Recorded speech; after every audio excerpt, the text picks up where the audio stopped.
It's that time again. With another election upon us, that means another round of Republican election interference is upon us, too. So from fake videos to fights at polling stations and big lies to little bombs and harebrained conspiracy theories to legitimate legal corruption, here are just some of the ways so far that Republicans are trying to interfere with yet another free and fair election. From the nonstop stream of election lies Trump currently posts on his fake Twitter app to the election lies that he spams your inbox with while begging for money, Trump has already started spreading a fresh round of rigged election lies online. Just a few. Do you smell that? It reeks of election interference. Yeah, it sure does there, Donnie. It sure does. We caught them cheating big in Pennsylvania. Although everybody saw this coming, since he was literally claiming people were voting illegally in Pennsylvania before voting had even started. September 8th, mail-in voting doesn't start for days in Pennsylvania. There literally has not been a mail ballot sent. Last I checked, 20% of 0 is 0. An interview in Tucker Carlson of an election expert indicates that 20% of the mail-in ballots in Pennsylvania are fraudulent. Yep, seems legit. But he's not the only one, since Marjorie Taylor Greene has decided to revive the same debunked lies about Dominion voting machines that ended up costing Fox News almost $1 billion. Marge Greene, Dominion machines are flipping votes again. She picked a good choice at Target there. Let me know how that works out for you, Marge. But that hasn't been the only BS being spread online about voting machines, with mega dipshits complaining that Trump's name not appearing on the first screen on California voting machines is somehow their way of stopping people from voting for him, as if it's one of those out-of-sight, out-of-mind situations, and if people just don't see Trump's name, then they're just gonna forget that he's the one they wanted to vote for. But obviously, this is not out of the ordinary, since California is one of the states that lists candidates using randomized letters chosen weeks beforehand. The Secretary of State conducts a randomized drawing of letters of the alphabet pursuant to California Election Code Section 13112. The resulting order of letters constitutes a randomized alphabet to be used for determining the order of candidates' names on the ballot. And that's not being helped by a video being circulated online of a voting machine seemingly not letting someone select Trump. But that video was also been debunked by Kentucky election officials.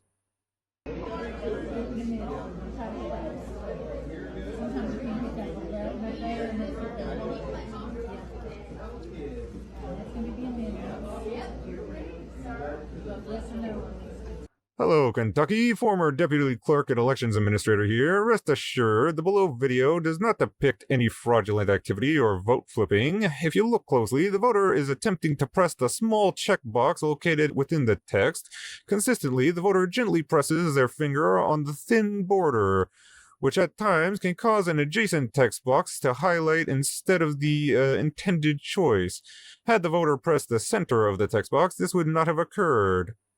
We had an incident today with somebody reporting one of the ballot marking devices malfunctioning. We checked it and couldn't make it recreate the incident reported. The machine has been taken out of service and are waiting for the Attorney General office or representative to arrive. We had no complaints prior to or after the complaint. So literally just a boomer by the looks of his hand there, not knowing how to use technology again. Notice he's hitting the line in between there. Maybe hit the actual box you want to select, guy. And then Larry Savage Jr., a Republican who ran for Congress representing Indiana's 5th Congressional District, cried foul after a voting machine test resulted in an inaccurate count. But it turns out that's because he stole ballots during a test of the voting machines. In the video, Savage can be seen looking around the room before folding up 2 ballots and putting them in his sweatshirt pocket. After this, Savage is seen leaning over to a woman in attendance and saying, "Fucked up count." Less than 10 minutes later, Savage is seen leaving the building and showing a man the ballots in his pocket. The man then pats Savage on the back, and Savage gets into his car and leaves.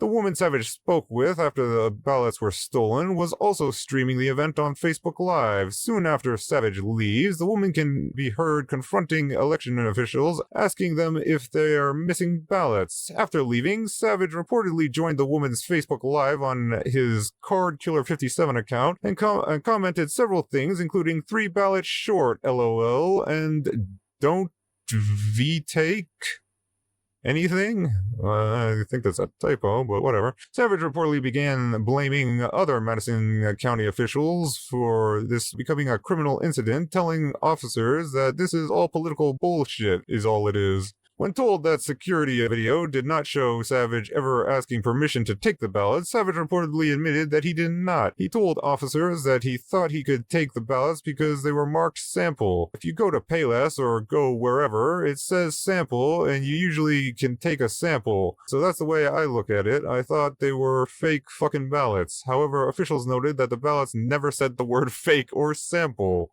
Yeah, so you're not full of shit. But that was far from the only ballot fuckery that happened recently, and when a video that was shared online appearing to show a man ripping ballots cast for Trump. Donald Trump again.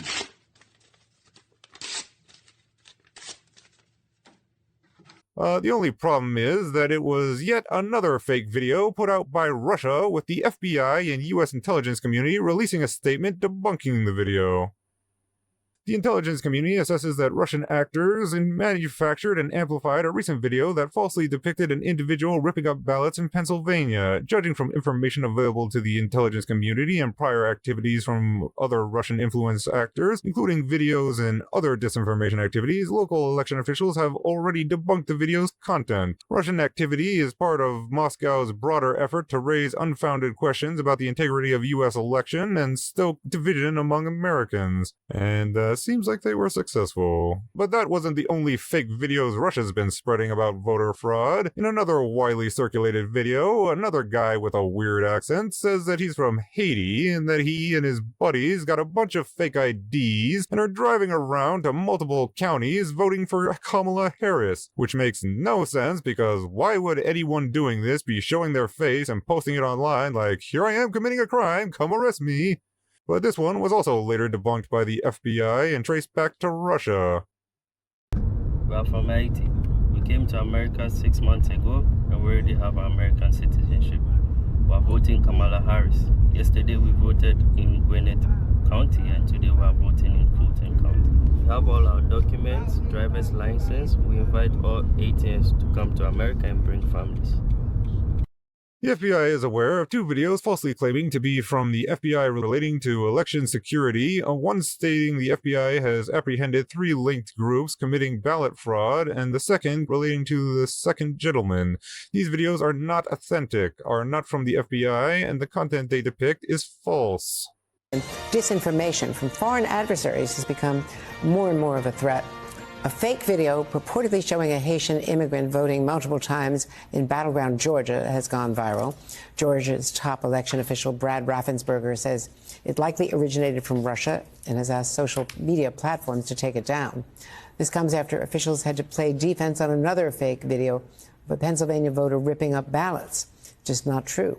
And I'm no detective, but I'll tell you one common thread I've noticed about all these fake videos coming out of Russia. They all have black guys with weird accents in them. Like literally every single one. Think about it. These two videos both had black guys with weird accents. The Matthew Metro video had a black guy with a weird accent. The female Trump supporter video, supposedly being beat up by 2 Kamala supporters, they both were black and had weird accents. And even the girl that claimed Kamala hit her with her car had the same weird accent. Listen.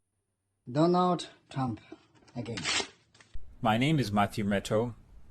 I'm a survivor of sexual assault. Hey, yo, what the fuck is wrong with you? Fuck you, white-ass bitch! Bitch! Motherfucking fucking Trump! And of course, back then, I didn't know that it's Kamala Harris, California Attorney General. So yeah, wherever these Russians are hiring these actors, it's gotta all be from the same place. Let me know if you guys recognize that, what kind of accent that is.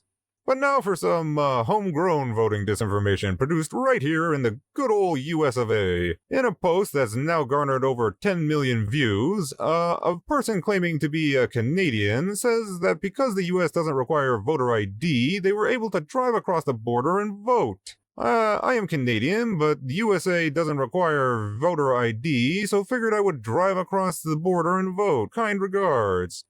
The only problem is that the picture was stolen from another woman's post who voted early in Florida a few weeks ago. I'm voting for the candidate who chooses Americans over illegals. Notice the cropped image here, thumb there, same area here. That one's obviously fake, but while all the ballots in the last few stories were fake, the ones in the next story were unfortunately very real. When ballot drop boxes in 3 separate states were set on fire in Oregon, Washington, and Arizona. And while only 3 ballots were damaged in Oregon, apparently someone put an explosive device in the box, and the owners of the ballots have all been notified. The box in Vancouver, Washington, however, had hundreds of ballots completely destroyed. The incendiary device explodes in Portland ballot box, starting fire.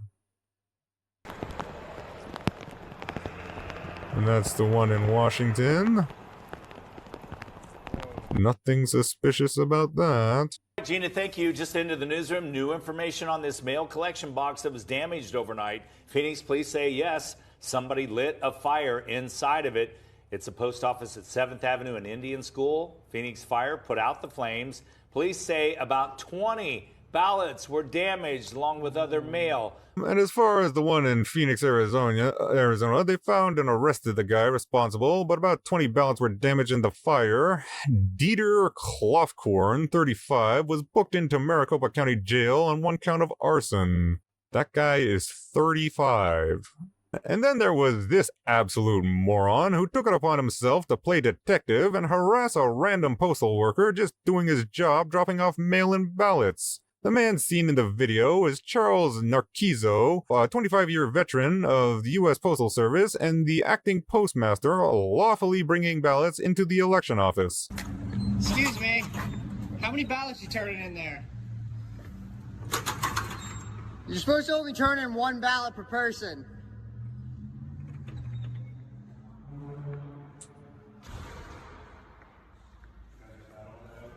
Do you have an affidavit for all those? Okay. Sure. I don't know, apparently he's with the post office, but that looks very suspect. There's somebody here in Northampton County dropping off an obscene amount of ballots at the very last second, after the office is actually closed, so... Don't you love how you can literally hear the stupidity in his voice? Yeah, it doesn't look like you're supposed to be doing that. And then there was this Trump supporter who was arrested for encouraging Republican voters to stay in the early voting line repeatedly and block the line in order to discourage Democrat voters. Wow. Wow. Wow. That's crazy. You locked her up? That is insane, man. She is not influencing people.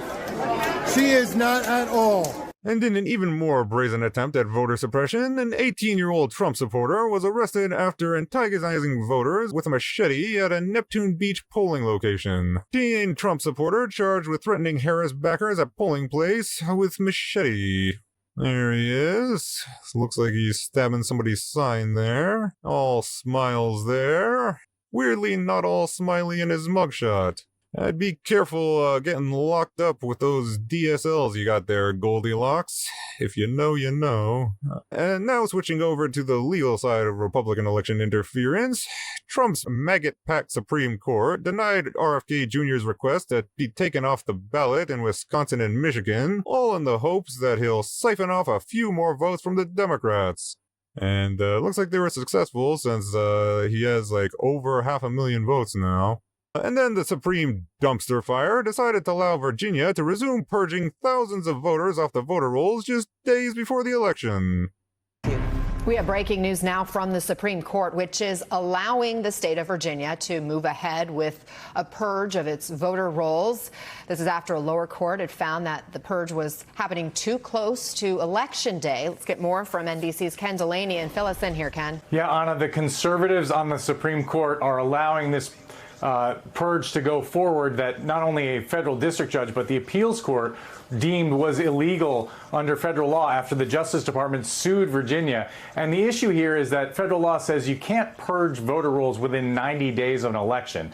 Virginia is saying that these people are all non-citizens based on a form that they filled out at the Motor Vehicle Department. But there have been validated citizens among these people who have talked to reporters and showed them their passports. There are U.S. citizens among these 1,600 people, and they have now been purged from the voter rolls. Now, and speaking of corrupt judges, 11,000 young South Carolinians won't be able to cast a ballot this year after a judge declined to fix an error that wrongly denied the registrations of those who were 17 years old when they registered but would be 18 by Election Day. Judge declines to fix DMV error, disenfranchising 11,000 South Carolina teens.